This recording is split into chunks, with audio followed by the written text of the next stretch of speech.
This is the story of William Kapris, the man who became the nation's most notorious criminal. He once prophesied, "One day this country will be run by thieves and thugs named popular political figureheads." But has his prophecy come true today?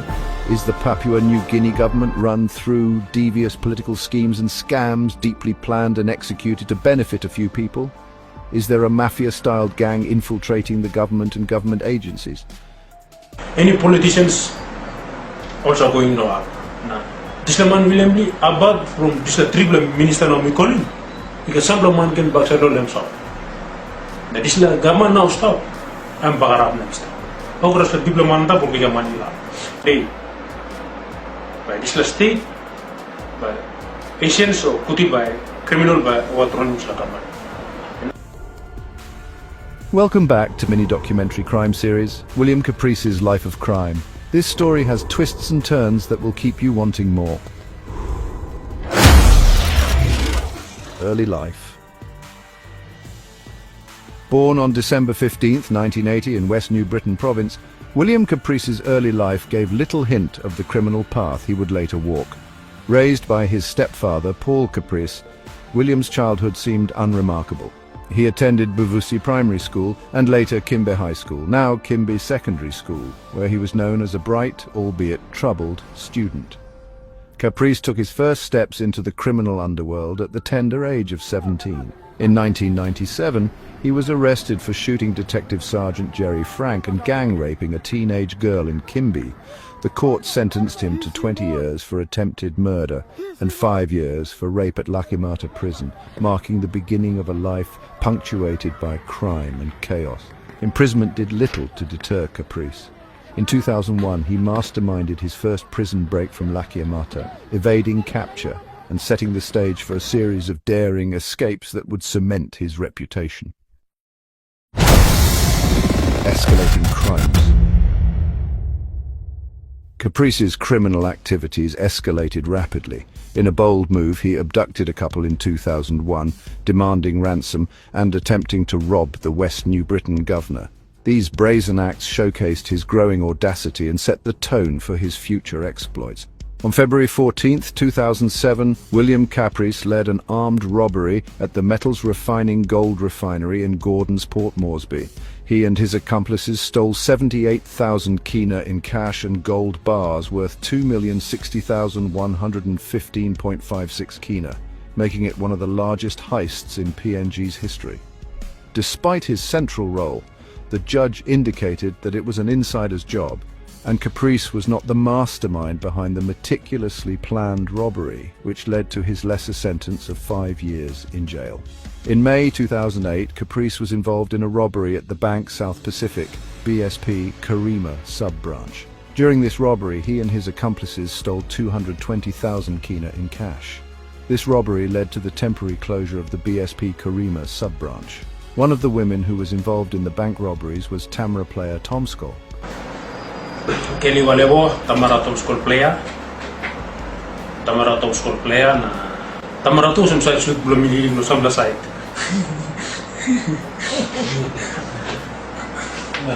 So I'm some side Mary Blumino Narva side. Then on July 5, 2008, Kapris executed a meticulously planned heist at the BSP Bank in Madang. Using fake uniforms and vehicles to gain access to the bank, they kidnapped several bank workers and detained them in a hotel. The gang managed to steal 2,407,315.35 kina in cash. This robbery was also one of the most high-profile in PNG's history and exposed deep systemic corruption and gaps in law enforcement. Kaputi money mi platin 2,407,000. La Putin nam belakang bekusumulo lodge na.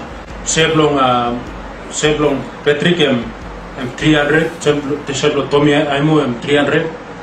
Mi belak mi olim long okay, mi putih sila okra money 110. Mi pagi plus blong lagi almost 1 million. Close to 1 million mi karim. So mi ringin Tony, mi ringin Patrick, mi ringin Francis, so mi no mention Francis too, 300,000 plan. Francis Marus, tipi speaker belum mi belak. Mi tokumal 333 each na mitra wall na mi kam. Bamana prison escape 2010. Known by the Australian and PNG media as Papua New Guinea's most notorious criminal, Kapris had been sentenced to 30 years in jail over one of the country's biggest bank robberies, including rape, armed robbery, conspiracy and kidnapping. He was also facing charges over a second bank robbery. The 2007 metal refinery robbery and 2008 bank robberies were just one of many, but it was his role in the 2010 Bamana prison breakout that truly captured the nation's attention. On January 12, 2010, William Kapris executed a daring escape from Bamana maximum security prison with the help of inside and outside accomplices. A woman, Helen Kuiper, posing as a human rights lawyer, drove up to the prison and produced a letter authorizing the release of a prisoner. She was allowed through without proper screening. The woman met with a prisoner named John Sick Cowell and handed him a gun. Cowell used the gun to overpower the guards and demanded the release of Kapris and 10 other inmates. Around 10:30 a.m., the woman's accomplices helped Kapris and the other inmates overpower the guards. They managed to escape the prison. After overpowering the guards, Kapris and his accomplices fled the scene in vehicles provided by their outside accomplices. The escape was discovered at around 11:30 a.m. and a massive manhunt was launched. Police were alerted and the news was broadcast on radio and television stations. Public perception and media coverage. Kapris's audacious crimes and repeated escapes from prisons made headlines across Papua New Guinea and beyond. The media painted a portrait of a daring, almost mythical figure. The public, however, was divided. Some feared him, while others viewed him as a folk hero defying and exposing a corrupt system. William Kapris was recaptured in 2012 after nearly 2 years on the run. A joint operation involving over 30 police and correctional services members, aided by a public tip-off, led to his recapture. By then, he was known for 2 major bank robberies, a gold refinery robbery, and 3 separate prison escapes. The impact of Kapris's actions on the public was profound. His ability to evade capture time and again fueled both fascination and fear, leaving an indelible mark on the law enforcement bodies, especially the CIS, Correctional Services and RPNG police force. Before his death, Kapris made explosive allegations, claiming his crimes were orchestrated by a network of high-profile individuals. He named government ministers, Chinese businessmen, and others as co-conspirators. Among those implicated was Minister for Correctional Service Tony Imo, who vehemently denied the accusations, calling them a pack of lies. The allegations sent shockwaves through the political and business communities. While many dismissed Kapris' claims as fabrications, others believed there was a deeper truth yet to be uncovered. Even to this day, many people are revisiting these allegations. Bamana prison escape 2013. On May 14, 2013, Papua New Guinea's most notorious criminal, William Kapris, escaped from Bamana prison near Port Moresby. This marked his 3rd escape and 2nd breakout from Bamana. Kapris, along with other maximum security inmates, managed to flee, leaving authorities in confusion about the exact number of escapees. Police confirmed that 4 high-risk prisoners, armed with 3 firearms, had escaped. Kapris was serving lengthy sentences for infamous robberies, rape, and attempted murder.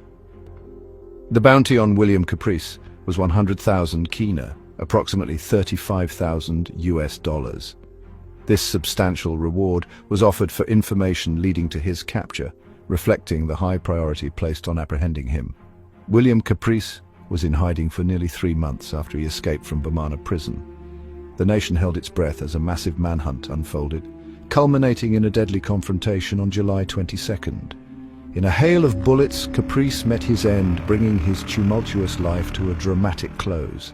The death of William Kapris marked the end of an era. For some, it was a moment of relief. For others, it was a stark reminder of the unresolved issues that his life of crime had brought to light. Others believed that it was inevitable, as he was involved with high-profile politicians and shady Chinese businessmen. Epilogue. The story of William Kapris did not end with his death. Those who aided his escapes, including Helen Kuiper, John Weka, Abiang Kira, and Henry Hence Patrick, faced justice. As the legal battles continue, the echoes of Kapris's life of crime reverberate through Papua New Guinea. a stark reminder of the fragility and resilience of law and order. Tamara Tomskal, convicted for her involvement with notorious bank robber William Kapris, was sentenced to 11 years for aiding Kapris and receiving stolen property. She faced harsh conditions in Bomana jail, where she gave birth to her daughter Paula on a bare cell floor. Denied basic medical care, Tomskal attempted suicide twice. She pleaded guilty to aiding Kapris and receiving stolen property, leading to an 11-year sentence.